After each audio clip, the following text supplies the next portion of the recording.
Whether you're looking for answers to specific life questions or simply hoping to become the best version of you possible, welcome to the Mental Breakdown and Psychreg podcast, where we offer insight, information, and strategies based upon research and years of practice as psychologists. So sit back, have a listen, and get connected with our hosts, Dr. Berney and Dr. Richard Marshall.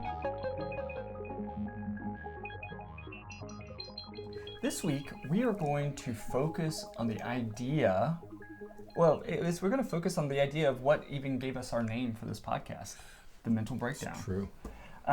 Sort of indirectly. And we're going in a little bit different direction this week. Yeah. Right? Mm-hmm. Yeah, so we named our podcast The Mental Breakdown because we wanted to take mental health issues and mental health concerns and concepts and break them down so that they're easier to understand and so that people can use them in their everyday life. But we're going to talk about mental breakdowns today in maybe the more traditional way in which that phrase has been used. And we're going to talk about what happens when a person has a mental breakdown or a nervous breakdown. We can call it different things. Yeah, traditionally it's been called a nervous breakdown. And the first thing, of course, that everybody says is this doesn't exist in psychiatry or in mental health. Right. The whole concept of nervous breakdown, though used in common parlance. Pretty common. People say, I'm having, but we do the same thing with, I think she has OCD. We throw these terms around in an unscientific way, which is perfectly okay. We use the same thing. It's interesting that you thought that as the first example. My first example that I thought of was insanity. That person's insane. Right. That's not a mental health medical term either. That's a legal term. Right. So we use these different terms sometimes to, sort of refer to true mental health issues or true mental health conditions, or but we do them in inappropriate ways or incorrect ways. Right. And despite the fact that it doesn't exist in a manual or it doesn't exist in a diagnostic code book, doesn't mean that it's not real. Right. And anybody who has suffered anything that they might call a nervous breakdown certainly thinks it's real. Right. Okay? So I think I think for that reason it's a topic worth discussing. Right. But also, and we're going to talk about this throughout the week, is that though it's not many of the emotional many of the emotional upheavals, I don't know how to phrase that, the emotional turmoil that people experience are not true psychiatric disorders. Right. They're garden variety stress of life events that don't really qualify as a psychiatric disorder, but they're far beyond normal because they imply that there has been some sort of breakdown, which means I'm not functioning normally anymore. Okay. Either I can't function or I'm not functioning normally. But as many people know, you can experience some emotional turmoil, but it doesn't mean you have a psychiatric diagnosis. The problem is, if you go to a professional and you have insurance, we're obligated, and I use the word obligated, we're obligated to make a psychiatric diagnosis. And it has to be a formal, we can't put anywhere in the code, this person's having a nervous breakdown. Right. Because you don't get reimbursed for it. Right. And it puts the patient in a terrible dilemma because they either have to say, don't worry about a diagnosis and I'll pay out of pocket, which most people can't do, or they have to say, okay, put a diagnostic code in there so that my insurance company pays for it. Right. So there's a bit of a conundrum here that we've created at least in our mental health care field. Nevertheless, though it's not a psychiatric diagnosis, a breakdown of this type can be a real setback, trauma, a real emotional event for a person experiencing it. Yeah, I think that what you were just talking about is like huge. That's a huge topic, and I think we need to consider maybe a couple of future podcasts to just focus on that because it is a we've been talking off camera before, in the early morning hours over the last couple of weeks or so, we've been talking a lot about normal. You and I. Right. What is normal? Oh. And the truth that, 80% of us are normal. We say that about... At least. We say that about teenagers. Teenagers are crazy. The adolescent brain is abnormal. 80% of teenagers do absolutely fine. Right. Most of us, we stubbed our toes and scraped our knees. Sure. But most of us, at least probably 80%, make it through adolescence. And it's an tumultuous turmoil, yes. But we make it through adolescence without any serious problems. Right.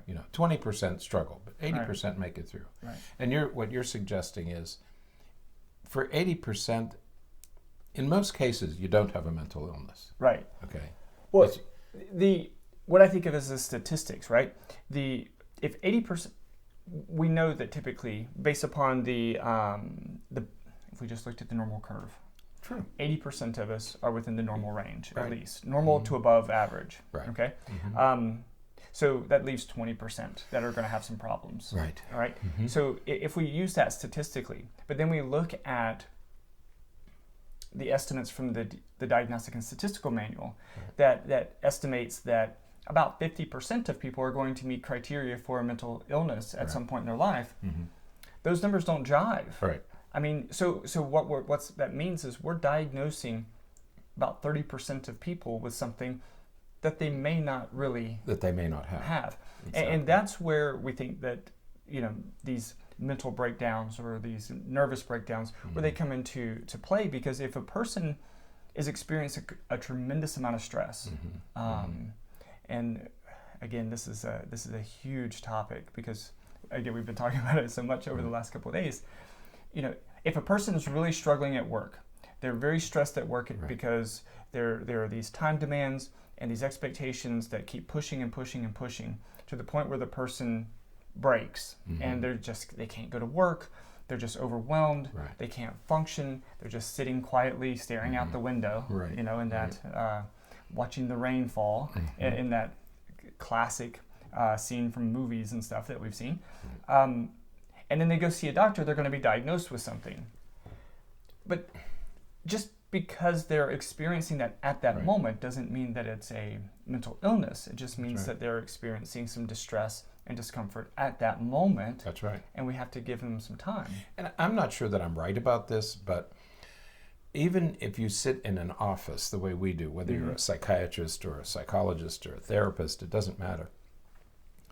There's an 80% chance that the next person who comes into your office doesn't have a psychiatric diagnosis. Right. Even though they're coming in because they're struggling. Right. Chances are it's not a psychiatric diagnosis. Right.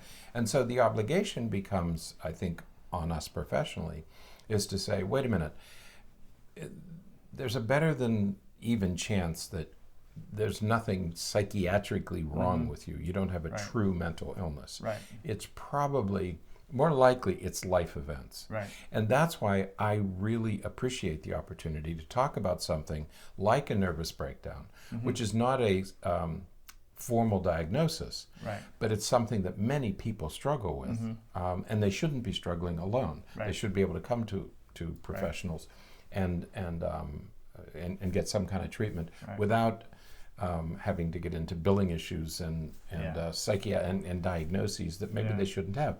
When you think about making a diagnosis on a young child that could change over time, and yet it's in your record, and that record is in somebody's computer file that's accessible to anybody who gets permission, either with a subpoena or a signature, to access your records.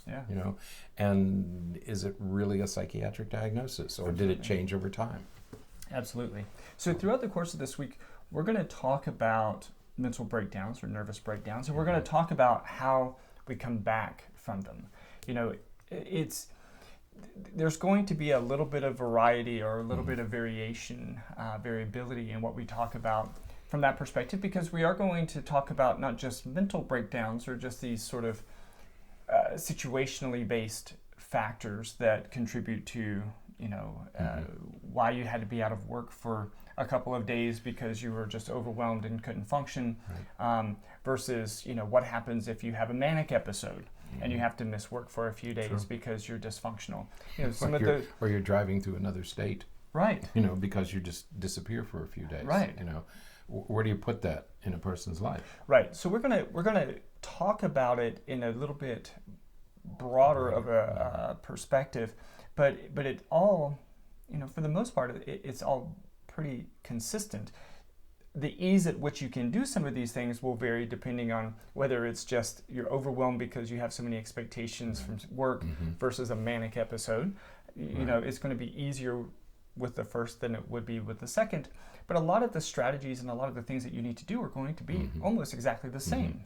And it's a lot of self-care and a lot of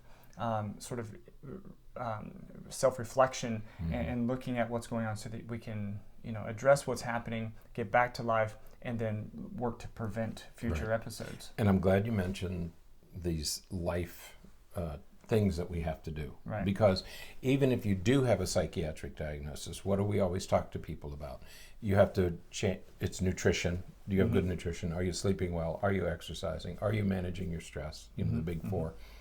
And that's the case here too. Right. Is that how do you get back to normal? Because that's the challenge. Right.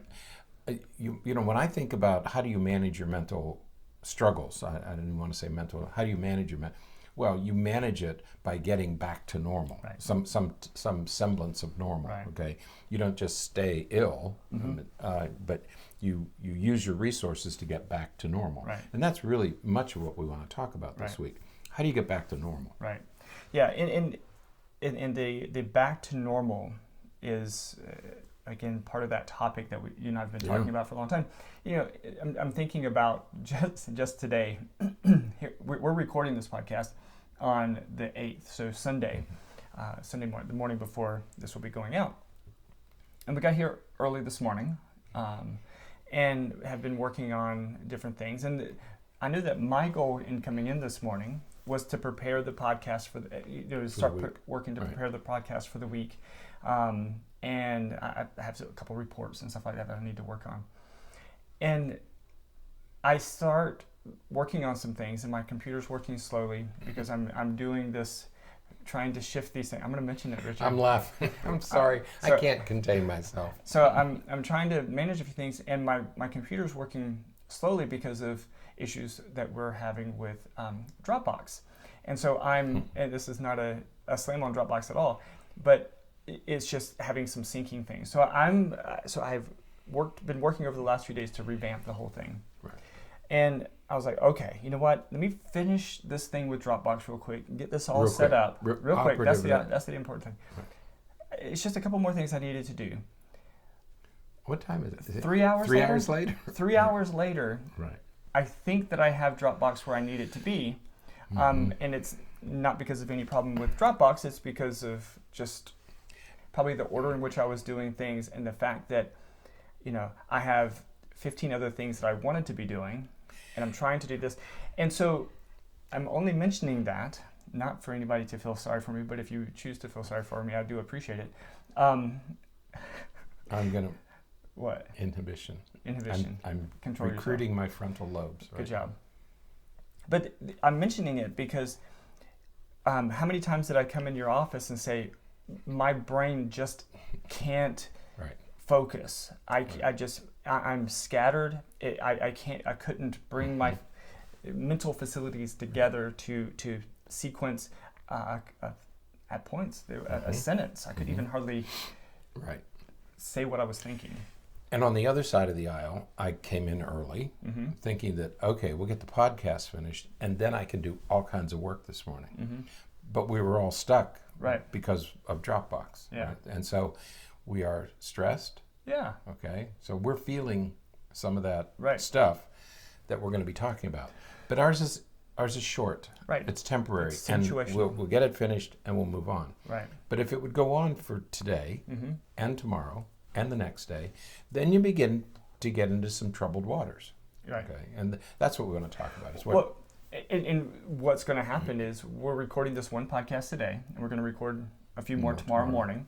But after we record this podcast and got it all set up and everything, I'm going to close all of my stuff down and go home and go for a run. You need it. Because that is what's going to and that's what I do. I have about 5 things that I need to do at home today because I've been ignoring them with some travel I've been doing, and it's making me anxious, thinking that I need to get home and get those finished before we start another week. Right. But doing that, and again, this is what we're going to be talking about over the course of the week. Doing something like that, I know for me it will be running. If I can get out and go run, then it's going to help relieve a lot of that stress. I have a dear friend who calls them life things. There's some life things that I have to do. Yes. And I never knew what she meant by, she never would define what life things are, but it's a nice concept. We have to do some life things. Yeah. And so you and I are in need of doing some life things today. I think one of those life things may include ice cream. I'm just saying. Non-dairy ice cream. Non-dairy ice cream, of course. Yeah. There's this new one that says Bananas Foster's. It's so good. All right. But anything it has else? no casing in it. That's right. Yeah. Another topic for another day. For another day. Right. Anything else that you wanted to touch on this? Are we finished? I'm not finished. I know. That's why I asked. I'm just getting started. I know. We have to talk about. Oh, you mean like these were introductory comments? Yeah. Oh no, I'm good. I was going to make one about getting here early. Yeah. My daughter was traveling. She travels a lot now because of her work, and I get up early, early. Like, I don't like to talk about this too much because it sounds like, oh look, it's nothing special. It's just the 5 hours that I sleep every night. I get up at about 2:30. She was getting home at about 2:30 from a trip that she was taking, and when I saw her, we passed each other in the early morning hours, and I said, "Do you have to work today?" She said, "Do you mean tomorrow?" And I said, "No," because she was thinking she's going to have a little sleep and then go to work the next day. She said, "You mean tomorrow?"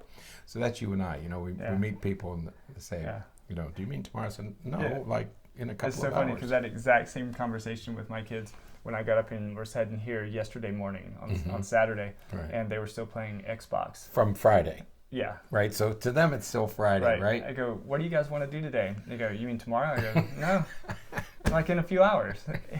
Well, we're gonna go to sleep. They did the same thing. Exactly the same thing. Oh, that's funny. So. Yeah. So that's the time is Einstein was right. It's a sort of a flexible concept. I like to think of it that way. Right. So because we get more done in the morning. Right. Phones aren't ringing. You get no interruptions. There isn't a lot of email coming in except from our friends in the UK who are started their workday when we're here. But we want to talk about this this idea of a nervous breakdown or mental breakdown. When I was growing up, I would hear my parents talk about some relative who had a nervous breakdown. I never knew quite what they meant. Right. But I knew enough to know that the person disappeared for a time, a few days or a few weeks. I had classmates who would live in each other's homes because their mothers, typically, the mother would disappear for some period of time, and it was always attributed to a nervous breakdown. Right. Okay. So it's an old term. It is an old term, and I think it is a very generic term because it was used back in the day to indicate anything mental health related. Yeah, they never specified. Right. Yeah. So if a person had a psychotic episode and had to go to be hospitalized, that was a nervous breakdown. If the person was severely depressed and had to be hospitalized, that's usually was the case. Or somebody had an addiction problem. We didn't call it recovery. Right. She had a nervous break. It was always couched in she had a nervous breakdown or he had a nervous breakdown. Yeah. So it's a very generic term, sort of like insanity. Yeah. It's a generic term that's used to indicate anytime a person that is typically normally functioning. That's right. And they become dysfunctional. That's right. Psychologically, normal psychological functioning breaks down for some reason, okay? And you're just not able to cope with what's going on. Right. And that can happen for any number of reasons. It could happen because of work-related issues. It could happen because of relationship-related issues. It could happen because of abuse. It could happen because of anything. And it's just, and I think one of the things that I try to help many of my patients with is that they come in very distressed because they're overwhelmed and they're having these mental health symptoms, and sometimes when you sit there and listen to them and you hear their story and you hear what's happening with them and everything, and they think, I just don't understand, and I was ended up being diagnosed with this or ended up being diagnosed with that, and you listen to it, and I just want to say, you should feel that way. Right. That's right. Given what you just told me. When you're that overwhelmed, you're that stressed, when you have, when you're taking care of 5 children, you're working full time, and, you're doing it all by yourself, you have no help at all, and you're feeling stressed and overwhelmed and you're having difficulty sleeping, it makes sense to me. Perfectly good sense. There's another important distinction we make, and I think you're touching on it there. We have what are called mainstream worries. Right. 9/11, yeah, terrorist attacks, the Boston Marathon bombing, school shootings. Those are mainstream worries. Right. Okay, we sort of share those culturally, socially share those worries. Those aren't the economy kind. And stuff like that. Those aren't the kind of things that cause a nervous breakdown. Right. What causes a nervous breakdown are personal worries, things that touch us in a very personal way.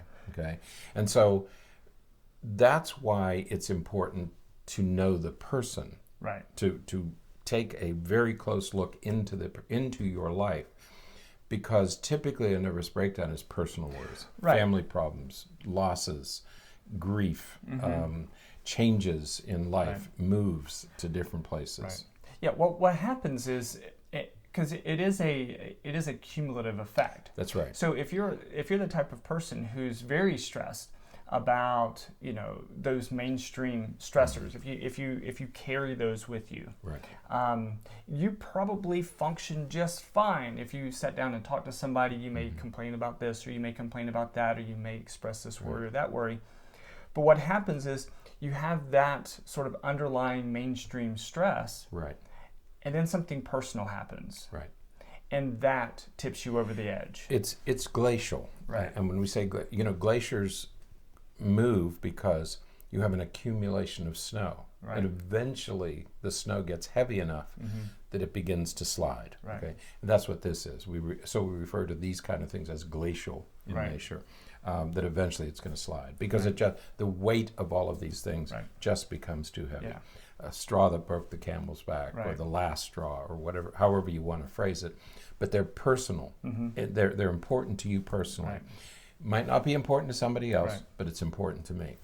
And most of us we all can handle a different amount of stress. Some people can handle enormous amounts of stress. Others can handle less stress. That has nothing to do with it. You have to know what your stress quotient is, and everybody's is a little bit different. So.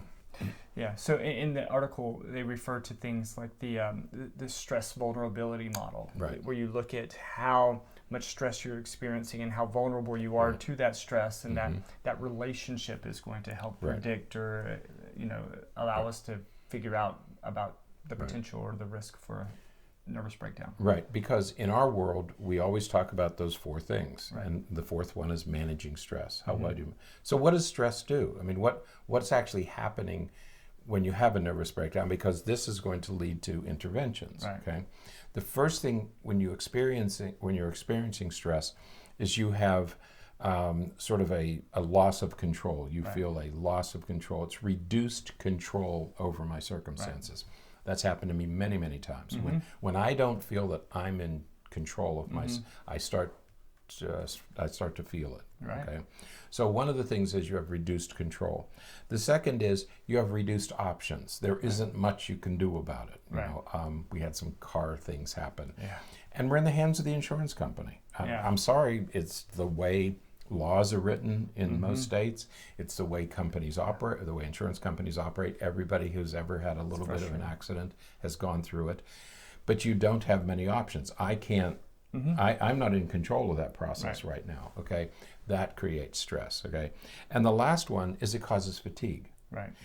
So you have this double whammy of you've lost control, you have reduced options of what you can do, and it wears you down.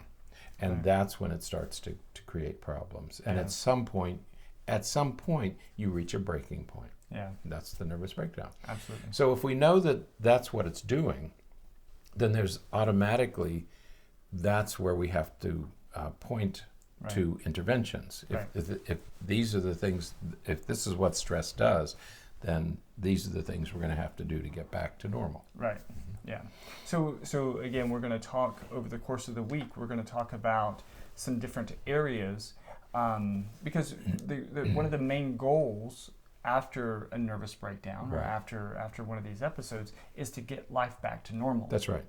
This isn't a permanent condition. Right. Okay, this is stress overwhelmed me. Okay, stress won this round. Now I have to get back up and get back going because these are not permanent changes. Right.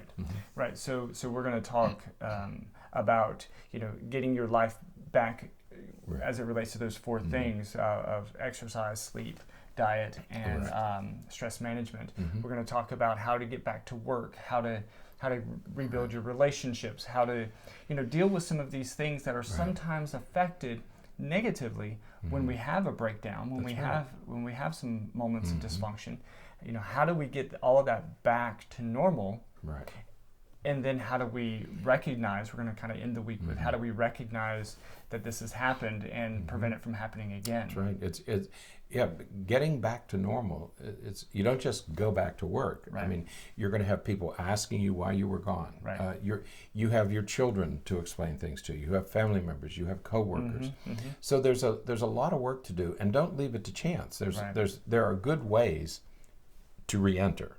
Okay, and that's what we want to talk about. Is what are the most effective ways to re-enter, to leave that episode behind, and to move on to normal. Absolutely. So that's going to be the rest of the week. I look forward to this. Yeah, it's going to be good. It's going to be good. Yeah. So, all right. Well, that then is it for today. Until next time, stay happy, stay healthy, and forget to be afraid. Thanks for sharing this episode of the Mental Breakdown and Psychreg podcast. Be sure to check out the show notes for links to follow us on Twitter and subscribe to our YouTube channel, where you will find all of our previous podcasts and much more. We would be honored if you would become a patron through patron.com, where any donation you can manage will go to the development and creation of more content. Just visit patreon.com/thementalbreakdown for more information. Thanks again for listening. Have an awesome day, and we look forward to being back in your feed tomorrow morning.